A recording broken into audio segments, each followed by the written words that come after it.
Olá, imediato, sejam todos muito bem-vindos aqui à nossa entrevista, destaque do mês aqui, ele que é capa da revista Imediato, nesta edição, o nosso ilustríssimo, aqui exclusivo para toda a Indaiatuba, região metropolitana de Campinas aqui, tem a honra de estar recebendo ao meu lado, como vocês estão vendo na tela, o deputado federal pelo PSL São Paulo, isso mesmo, nosso querido Coronel Tadeu, nos dando a honra aqui nessa entrevista. Eu começo com o senhor, Coronel. Muito obrigado pela entrevista. Eu que agradeço, Lucas. É um prazer estar aqui com você. Um abraço a todos os nossos ouvintes e espectadores. E estou à disposição para com certeza, a gente agradece mais uma vez aqui por estar cedendo um pouco do seu espaço aí, do seu tempo. Sabemos que é bem corrido aí a vida de um deputado federal. Enfim, para a gente começar, quem é o Márcio Tadeu? Eu acho que poucas pessoas conhecem, né? Pelo menos umas 100 mil, que foi o número de votos que eu tive, né, nessas eleições. Eu tenho 54 anos e nasci aqui em São Paulo, na cidade de São Paulo mesmo, no bairro do Tremembé. Morei 18 anos numa cidade próxima a São Paulo, aqui, que foi Itapevi, lá onde eu fiz meus estudos fundamentais, né, desde o pré-primário, ensino primário, depois o ensino, na época se falava colegial, né? Hoje é o ensino fundamental, e depois fui cursar o ensino médio, né? Ou colegial, que foi um colegial técnico na cidade de Osasco. Fiz o curso técnico de edificações e com 16 anos entrei na Academia de Polícia Militar do Barro Branco, cursei a academia durante 3 anos, me formei, saí oficial da Polícia Militar e segui a carreira até o posto de coronel, né? Saindo do Barro Branco, da Academia do Barro Branco, eu fui para a Faculdade de Direito do Largo São Francisco, na Universidade de São Paulo, fazer o curso de Direito. Fiz ainda o curso de Educação Física pela Polícia Militar do Estado de São Paulo e o curso de Administração de Empresas pela Universidade Mackenzie. Então essa é a minha graduação.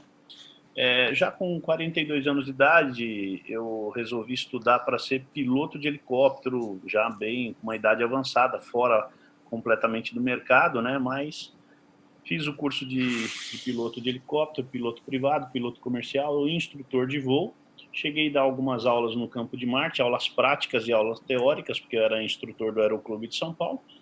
E quando veio a idade para aposentadoria, eu me aposentei e fui trabalhar na Petrobras voando helicóptero para as plataformas marítimas. Fiquei de 6 para 7 anos nessa atividade na aviação, voando para as plataformas marítimas, levando os funcionários para trabalhar, levando e trazendo, né, os funcionários. Quando recebi o convite do Major Olímpio para entrar para a política, para ir para as urnas. Aceitei o convite, o Major Olímpio foi eleito senador, eu fui eleito deputado federal, e hoje estou tentando ajudar a sociedade de uma outra forma, né? Agora com a minha atividade, com a minha participação, com o meu trabalho dentro da Câmara dos Deputados. Então esse é um resumo, né? Tenho 3 filhos, 2 netos e sou morador da cidade de São Paulo. Muito bacana.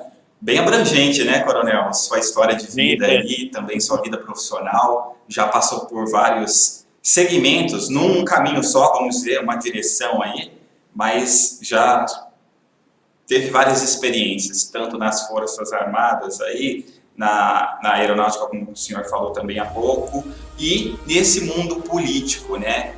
É um quanto tanto polêmico, vamos dizer assim, porque hoje nem tanto. Eu acho que a sociedade está bem engajada com relação à política nacional, isso é muito bom, eu acredito que é muito bom isso. E como que foi para o senhor aceitar esse convite, ou já tinha pretensões, falou assim, não, quero fazer parte dessa mudança política do nosso país, como que foi para o senhor? Olha, no começo eu relutei muito, porque eu sou uma pessoa politizada, né, acompanho bastante a política, que eu acho que todos nós deveríamos fazer isso, pelo menos um pouco, para não ficarmos votando em vão, né, conhecendo as pessoas de verdade mesmo, quem são os nossos candidatos né? Porque às vezes a população ela tem uma ideia de que a política é uma loteria, eu preciso votar naquele que vai ganhar, e não é assim, você precisa escolher o seu candidato, né? E praticamente fazer campanha para ele. Se você entende que o seu candidato é bom, você fez a sua avaliação, sabe do potencial dele, e você precisa realmente indicar o seu candidato acreditando que ele é bom para que ele seja eleito, né? Mas a população não, infelizmente uma boa parte da população ela aceita um botijão de gás, aceita uma conta de luz, aceita qualquer remuneração que vem a troco de um voto. Isso é muito ruim porque o Brasil chegou onde chegou por conta dessas práticas. E um povo que age dessa forma só pode merecer um Congresso corrupto, que é o que nós tínhamos, né? Com certeza, com certeza. E como que é a relação do senhor com o Major Olímpio? Acredito que deve ser muito boa, né? Inclusive, eu acho que foi um convite dele, é isso? Não tem jeito. É uma amizade de 38 anos, eu conheci ele na Academia de Polícia Militar do Barro Branco, né? Quando eu entrei na corporação, ele já estava, né? Ele já era cadete mais antigo que eu, né? Estava no último ano e eu entrei no primeiro, mas ali éramos da equipe de atletismo e tivemos um bom relacionamento. Depois ele se formou e, num determinado momento da vida, as nossas carreiras profissionais se cruzaram e aí se solidificou uma amizade que dura até hoje, né? O Olímpio é uma pessoa espetacular, uma pessoa muito batalhadora, muito devotada realmente. E ele entrou na política bem antes, né? Ele tentou as eleições em 2002, depois de 2004 não entrou nenhuma das duas. Em 2006 ele entrou como deputado estadual, foi reeleito em 2010. Em 2014 tentou para deputado federal e ganhou. E agora como senador, 9 milhões de votos, é um dos 3 senadores que o estado de São Paulo possui. Então é uma trajetória política muito bonita, uma carreira muito, muito bonita mesmo, e ele é sério, ele faz por merecer realmente, porque ele trabalha muito mesmo. Com certeza. A gente percebe, né, a visão tanto como o senhor, deputado federal, e também o senador lá, major. Enfim, eu acho que é uma linguagem, assim, se aproxima bastante do presidente Bolsonaro, né? É uma visão também mais conservadora. E foi essa ideologia, vamos dizer assim, essa visão mais conservadora que o senhor pensou entre entrar para o PSL, foi no grande auge, vamos dizer assim, que na campanha do presidente Jair Bolsonaro, né? Como que foi, mais ou menos? Olha, eu sinceramente vou falar a verdade para você, eu não me importo com partido. Partido para mim ele é uma canoa que você usa para chegar de um lado ao outro lado do rio. Simples, né? Não vejo o Brasil com identidades partidárias, como tem nos Estados Unidos, onde tem 2 partidos, os democratas e os republicanos, e as pessoas realmente são fiéis aos princípios do partido, né? Aqui não, o partido, se você olhar para o estatuto dos partidos, você vai ver que praticamente um é cópia do outro, então ninguém faz absolutamente nada diferente, é aquilo que está lá, entre aspas, às vezes para inglês ver mesmo, não existe, né, poucas são os itens dentro de um estatuto do partido que você vê, ó, isso aqui é a identidade desse partido, eu criei esse partido para que ele fizesse isso. Então, mas não é assim, né? Normalmente são basicamente um estatuto partidário um semelhante ao outro, né? Eu me importo com a cabeça das pessoas, né, com o caráter, com os valores da pessoa e o que essa pessoa pretende realizar dentro de um mandato, né? Então, por exemplo, eu sou católico, sou cristão, né, obviamente, né? Sou cristão, né, e tenho os valores de família, que eu preservo bastante, então sou um ferrenho defensor da família brasileira, de uma família tradicional mesmo, né, uma família onde você tenha, como a gente fala, você tem a possibilidade de ter os filhos, educar os seus filhos, preparar para a vida, sempre com uma educação cristã, né? Sou contra o aborto, sou contra a legalização das drogas, então eu tenho esse perfil conservador, né? Sou radicalmente contra crimes que envolvam os recursos públicos, né? Isso deveria ser punido, né? a corrupção praticada por qualquer cidadão comum, ela deve ser apenada de um jeito, mas a corrupção praticada por um homem público que ocupa o mandato, essa deveria ser apenada 10 vezes mais do que o normal. Deveria ser considerado como se fosse um assassinato mesmo, um homicídio em série. Né? Você pega um sujeito que desvia 2, 3 milhões de verba de saúde, por exemplo, né? E eu fico imaginando quantas pessoas esse cara matou porque o dinheiro não chegou no hospital. Então, por isso que eu sou bem enfático mesmo, bem contundente, quando eu digo que a corrupção praticada por um homem público, ela deve ser muito mais apenada do que a corrupção praticada por um ser humano normal em qualquer outra situação. Né? É inconcebível que um homem público eleito pelo povo chega no cargo público, vai lá e passa a roubar, passa a receber propina, passa a ser corrupto, né? Então eu não aceito esse tipo de coisa, né? Não entra na minha cabeça. Então, por esse motivo, esses valores eu preservo. Então o sistema nosso eleitoral hoje ele é esdrúxulo, né? Ele permite que você coloque lá na Câmara dos Deputados alguém que tenha menos voto que um outro, que representa menos do que um outro, né? Fui de 70 deputados federais do PSL, do Estado de São Paulo, eu fui 48º, então eu estaria entre os 70 mais votados. O que eu considero justo é irem os 70 mais votados. Né? Se o cara foi mais votado, é uma eleição, ganha quem tem mais votos. São 70 vagas, pega os 70 primeiros. O senhor concorda com a mudança nas eleições, que seria... Tem várias propostas, né?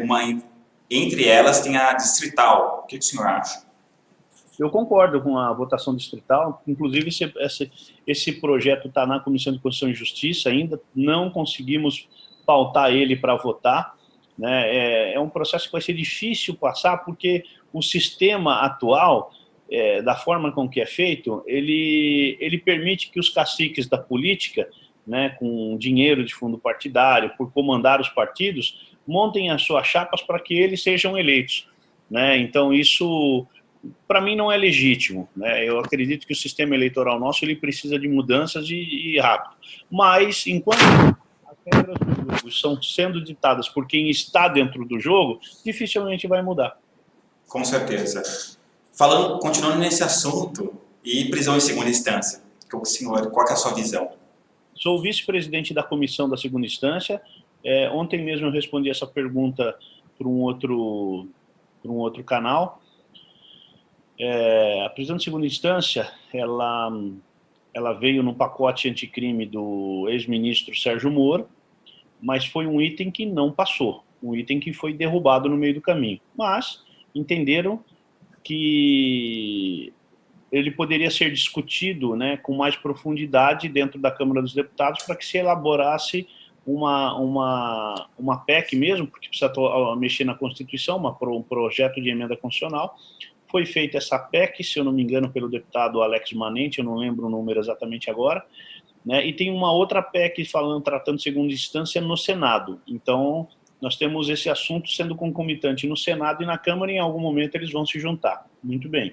Foi feita a comissão especial, eu sou vice-presidente, né? O presidente é um deputado do Amazonas, Marcelo Ramos, e infelizmente a época de coronavírus agora não nos permite trabalhar nesse assunto, mas assim que nós voltarmos ao normal, a comissão ela retoma os seus trabalhos e nós vamos levar esse assunto a cabo de qualquer jeito. Nós vamos finalizar na comissão e entregar para o plenário votar o projeto o projeto da prisão em segunda instância. Não precisa nem dizer que eu sou a favor da segunda instância. Um sujeito que é condenado em primeiro grau por um juiz togado e depois, em fase de recurso, ele recorre a um tribunal, né, uma instância superior, que é um colegiado, que são feitos por juízes que já são desembargadores, e os próprios desembargadores entendem que a sentença dada em primeiro grau foi correta, não tem mais o que discutir, ele tem que ir para a cadeia.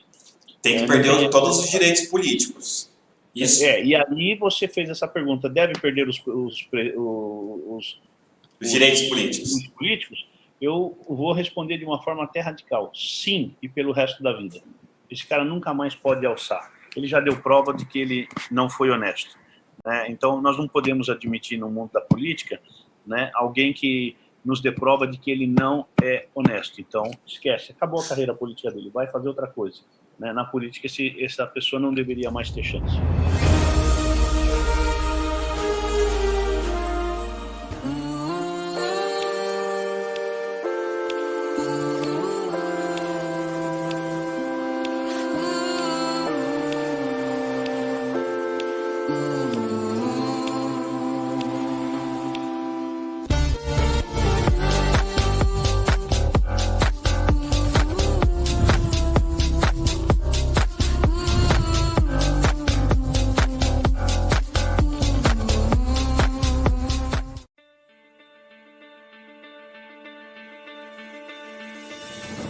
Experiência, qualidade no atendimento, respeito, tudo com um único objetivo: cuidar de você. O PHS Samaritano Saúde é um plano de saúde moderno e que possui uma rede hospitalar credenciada e integrada nas cidades de Campinas, Indaiatuba, Americana, Paulínia, Hortolândia e uma nova estrutura em Santa Bárbara do Oeste e um pronto atendimento em Sumaré. Cobertura médica, obstetrícia, ambulatórios, hemodinâmica, UTI adulto, neonatal, pediátrica e maternidade. O programa de medicina preventiva estimula mudanças de hábitos que tornam a vida das pessoas mais saudáveis. Clínicas e laboratórios credenciados com atendimento humanizado. A rede médica credenciada com mais de 1.000 profissionais para atendimento em consultórios. Por meio da rede, abrange e atende urgência e emergência em todo o território nacional.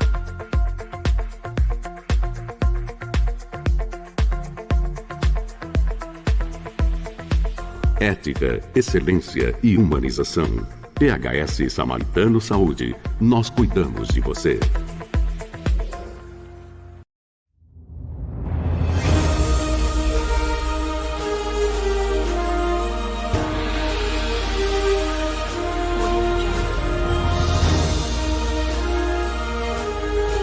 Estamos falando aqui numa entrevista exclusiva para toda a nossa Indaiatuba, região, com o nosso querido deputado federal pelo PSL São Paulo, Coronel Tadeu. Agradeço mais uma vez, Coronel, por estar aqui conosco, batendo esse papo, levando um pouco da sua vida, falando um pouquinho mais dos bastidores aí, que é uma oportunidade para o seu eleitorado e também para o resto do Brasil estar conhecendo essa grande personalidade que é o senhor. Perfeito, muito bom. Eu que agradeço, né?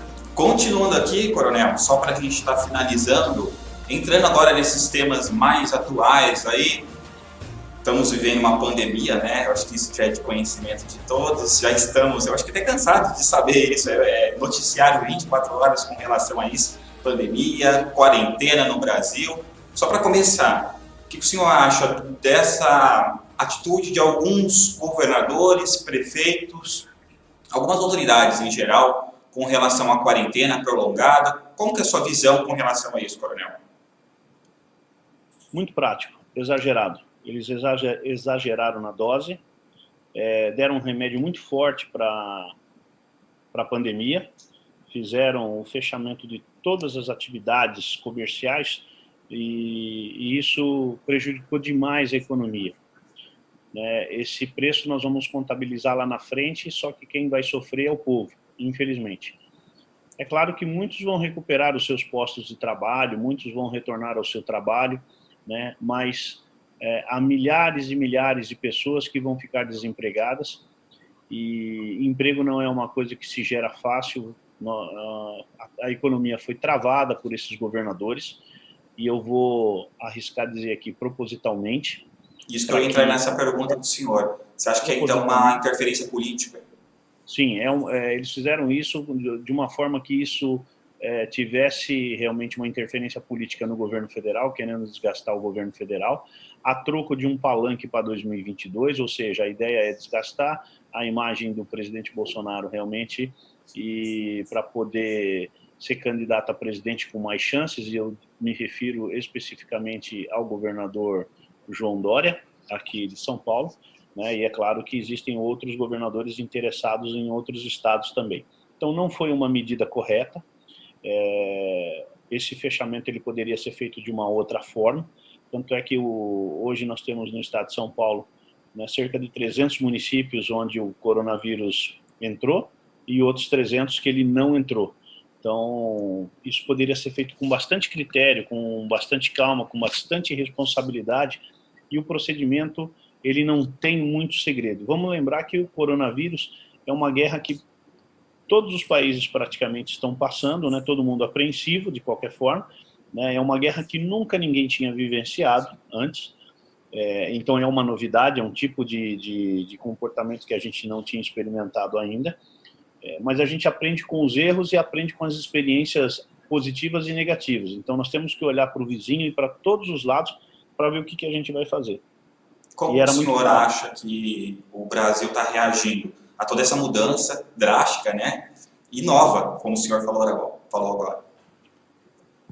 Sim, o Brasil está reagindo muito bem, né? E eu vou dizer para você, se houve erros, né, os erros eles foram muito pequenos, porque na verdade nós temos a certeza de uma coisa, né? O vírus ele veio e ele é implacável, ele não facilita.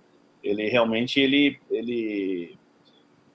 destrói mesmo, ele mata, e é uma guerra onde nós não temos ainda a vacina, né? Não temos a arma,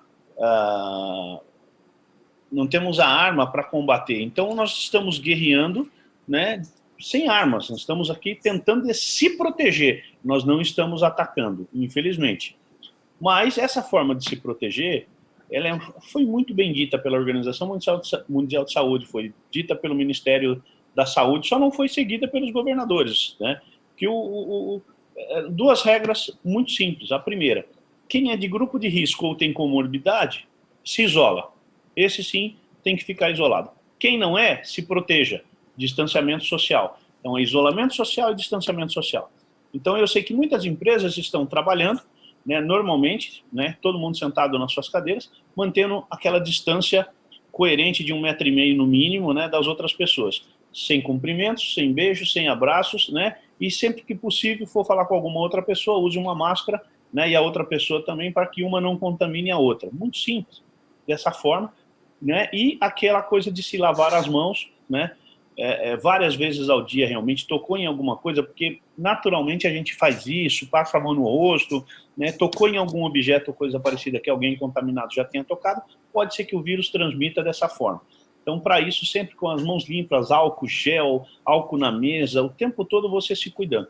Feito isso, não iria acontecer nada. Não, mas preferindo realmente, não, vamos fechar, por via das dúvidas a gente fecha. A gente ganha dos dois lados, né? A gente fecha aqui, aí nós vamos ter a certeza, entre aspas, que o vírus não vai propagar, o que não aconteceu, que ele propagou de qualquer forma, né? Mas temos a certeza que nós vamos prejudicar o governo Bolsonaro lá em cima e vamos sair aí desgastando a imagem dele para 2022. Então isso foi um verdadeiro absurdo, atingiu a população, quem está sofrendo é a população, né? E eu simplesmente não acho justo, né, você fazer isso, usar o vírus para uma plataforma política, né, de 2022, quando a gente deveria estar pensando nas vidas das pessoas. Você querer fazer politicagem num momento desse, não tem cabimento.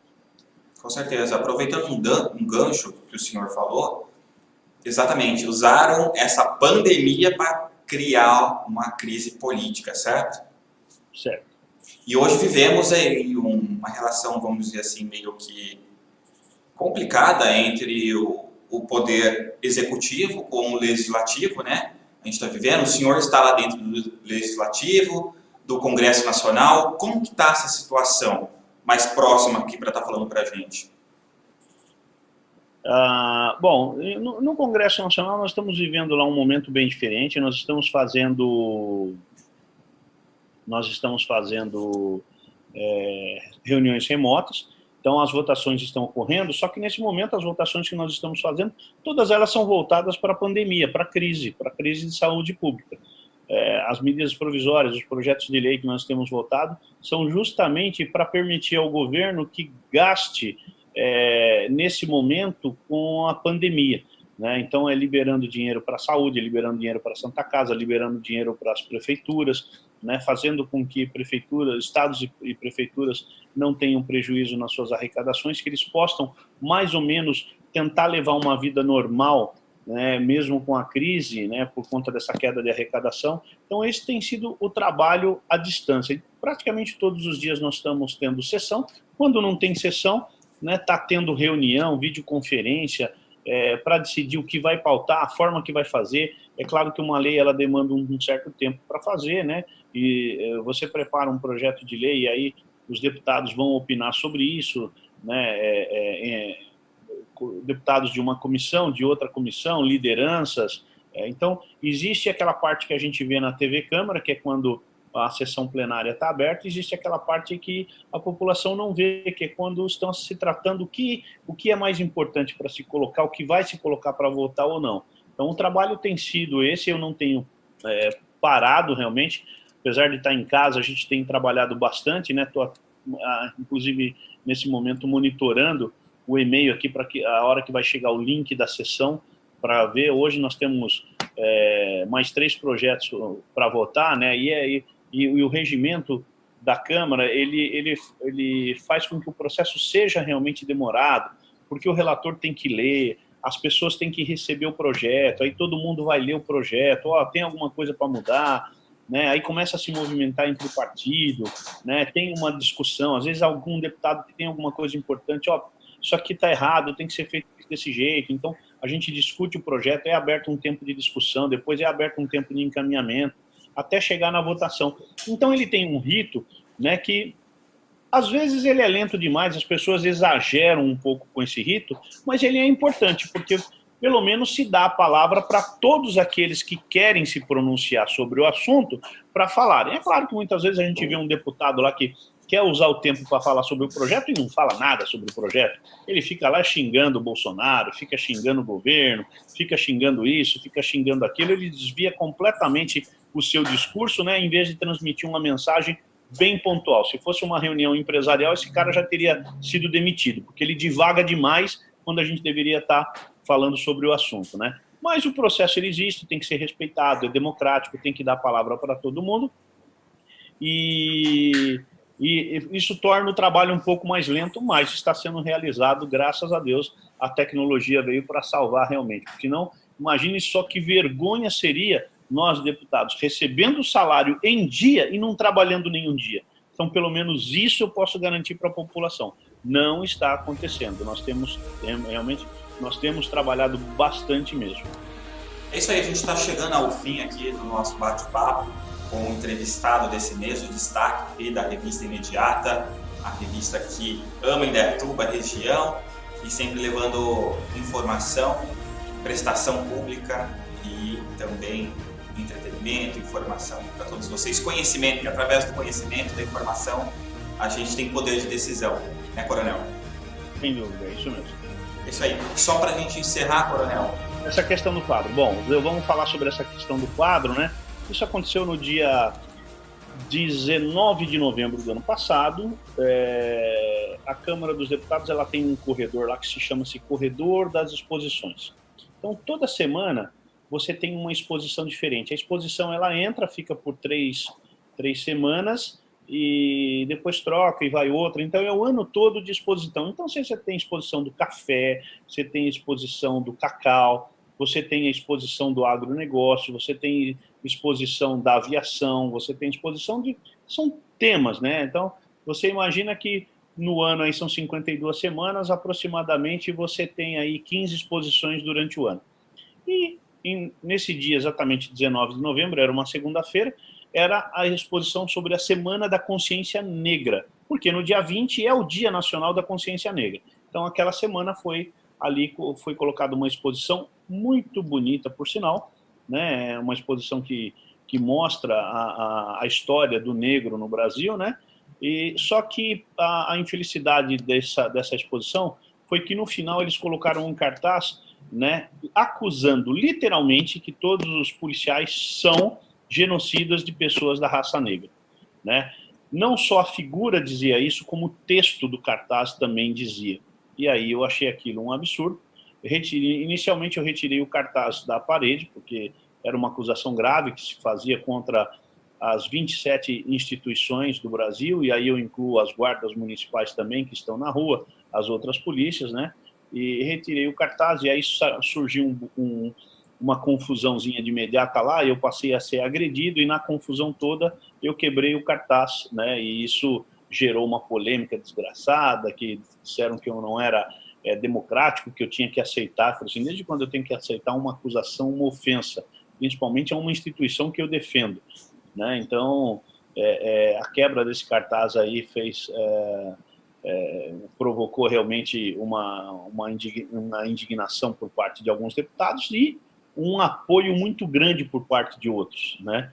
Que realmente as pessoas que conhecem, em especial, né, sem denigrir ninguém, as polícias militares e as guardas municipais, né, que estão aí na rua 24 horas trabalhando, sabem muito bem que essas pessoas jamais saem das suas casas, né, dizendo assim, hoje eu vou matar uma pessoa da raça negra, hoje eu vou matar um preto, nada disso, né? Ao contrário, a gente sai para proteger essas pessoas, né, de todas as formas possíveis, inclusive dando a própria vida, se for o caso, e os números estão aí para não me deixarem mentir. Com certeza. Então, essa conjuntura, ela existe realmente, e eles simplesmente negaram, né, que a polícia militar está aqui para proteger a sociedade, acusando de genocidas, né? Você ter casos isolados, de repente a gente sabe muito bem que pode ter um policial ou outro que tem um desvio de conduta considerável e ele é que sai, mas a partir daí você tem os mecanismos de depuração da própria instituição que farão com que essa pessoa seja colocada para fora da instituição sem a menor sombra de dúvida, como em qualquer lugar. Funcionário ruim a gente tem em todos os lugares, sem exceção. Muito bem. Aí eu sei que deu essa polêmica toda, depois a gente entrou num acordo, eles se retrataram em relação a essa mensagem dirigida aos policiais, e aí a coisa se acalmou novamente. Então foi esse é o fato que nós tivemos em novembro do ano passado, explicando mais uma vez para uma parcela que possivelmente não tenha tomado conhecimento. Perfeito. Vou fazer uma pergunta aqui para a gente estar encerrando um pouco diferente, que eu acho que o senhor está acostumado a dar as entrevistas para vários veículos de comunicação, e eu acho que até uma crítica aqui, eu mesmo como um jornalista, eu acho que eu tenho até esse direito, vamos dizer assim, de fazer uma pequena crítica com relação à imprensa, né? A maioria, vamos dizer assim, não todos, não generalizando, mas eles focam muito no problema, né? Eu acho que a gente, nesse momento, a gente precisa focar sempre, tá o problema ali, mas focar na solução. Então eu faço a seguinte pergunta para o senhor: qual que seria a solução, na sua visão, nesse momento? Se está certo, ou se fosse para o senhor estar ao lado do presidente nesse momento, que conselho o senhor daria para ele, para os próximos rumos, dos próximos dias, próximas semanas, próximos meses, até mesmo os anos do nosso país? Sem dúvida. Eu daria alguns puxões de orelha no presidente. Não sei quantos me deixariam dar, né? Mas alguns puxões de orelha, sem dúvida nenhuma, né? O primeiro deles é que, na função de presidente, ele realmente precisa ser uma pessoa mais disposta a conversar com o parlamento, né? E tem que conversar bastante, porque essa discussão, né, de como os assuntos vão fluir entre o executivo e o legislativo, ela precisa ser constante e permanente. Também faço uma outra ponderação em relação à participação do presidente, que algumas pessoas que ele colocou como interlocutor não funcionou. Essas pessoas realmente não traziam a mensagem, nem levavam a mensagem correta. Então isso é prejudicial para a comunicação. Muitas vezes é ele mesmo que tem que fazer. E parece que agora, inclusive, graças a Deus, ele tem feito, né? Tem chamado alguns presidentes de partido para conversar, né? E os presidentes de partido conversam com seus deputados, né? E a partir daí se estabelece um vínculo entre o executivo e o legislativo. Então, o uso das redes sociais também é outra coisa que eu gostaria de comentar. O uso das redes sociais é maravilhoso. Por quê? Porque o presidente, ele realiza tanta coisa boa, mas é tanta coisa boa.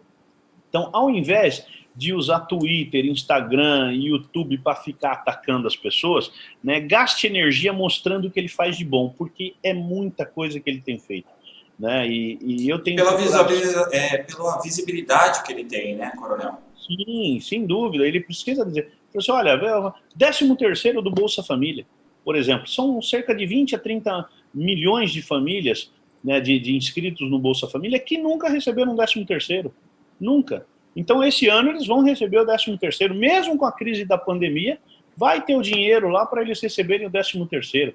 Olha o número de estradas que está sendo asfaltado. Os caminhoneiros, que são os usuários dessas estradas, né, os usuários mais comuns, né, muitos deles podem testemunhar, né, trechos que realmente eram intransitáveis até 2018, né, principalmente em regiões úmidas, com muita chuva, onde a estrada era de terra, difícil se atravessar ali entre o Mato Grosso, o Pará, o Amazonas, e hoje nós temos aí trechos completamente asfaltados, os caminhoneiros ganhando dias para transportar uma determinada carga. Por exemplo, você trazer soja lá do Pará e vir para o sul do país, para o centro-oeste do país, né? Era uma coisa que era muito difícil fazer e hoje você faz, né? Olha as privatizações dos aeroportos. Alguns aeroportos eram muito ruins, uma imagem muito ruim, não tinha limpeza, era sujo, era imundo, né? No momento em que foi privatizado, se jogou para a mão da iniciativa privada, o aeroporto ganhou outra cara, ganhou outra roupagem, outra maquiagem, é um ambiente agradável, parece um shopping, super agradável, você entra, se sente bem, né? E ganha o governo, ganha os passageiros, ganham as empresas. Então, sai daquele mundo de governo mal administrado, né? E vai para a mão da iniciativa privada, onde as coisas funcionam melhor. Então, olha, eu ficaria horas aqui falando sobre o governo Bolsonaro. Então, que ele usasse essas redes de uma forma proativa, produtiva, né? Trazendo os louros para ele mesmo, não é vergonha nenhuma, não. Pode divulgar mesmo, né? Porque a gente já sabe, foi o que você falou, né? A notícia ruim, ela anda mais rápido. A notícia boa, não, fica aquela lenga-lenga. Mas a notícia ruim, ela vai que é uma beleza, né? Então, a gente precisa combater essa prática, né? Nós temos que fazer a notícia boa também andar. E esse, então, seria os meus puxões de orelha, os meus conselhos para o presidente, né? Ele vem fazendo um bom trabalho, a equipe dele é fantástica, ele escolhe pessoas boas, né, que trabalham bem, que realmente estão aí fazendo bem para o Brasil mesmo. E então, se ele utilizasse toda essa produção que tem nos ministérios para poder divulgar para o povo brasileiro, eu acharia muito melhor, muito mais produtivo. Perfeito.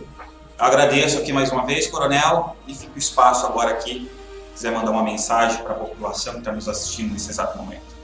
Sem dúvida, agradecer primeiro a cidade de Indaiatuba e as cidades vizinhas, que eu tive voto em todas essas cidades, todas mesmo, né? Em Indaiatuba foram 1.200 votos, se eu não me engano, então agradeço demais, agradeço toda a população de Indaiatuba, tenho amigos, de vez em quando eu vou até a cidade de Indaiatuba, que eu acho muito bom mesmo, né? Estar aí curtindo esse ambiente, respirando esse ar da cidade, uma cidade bonita.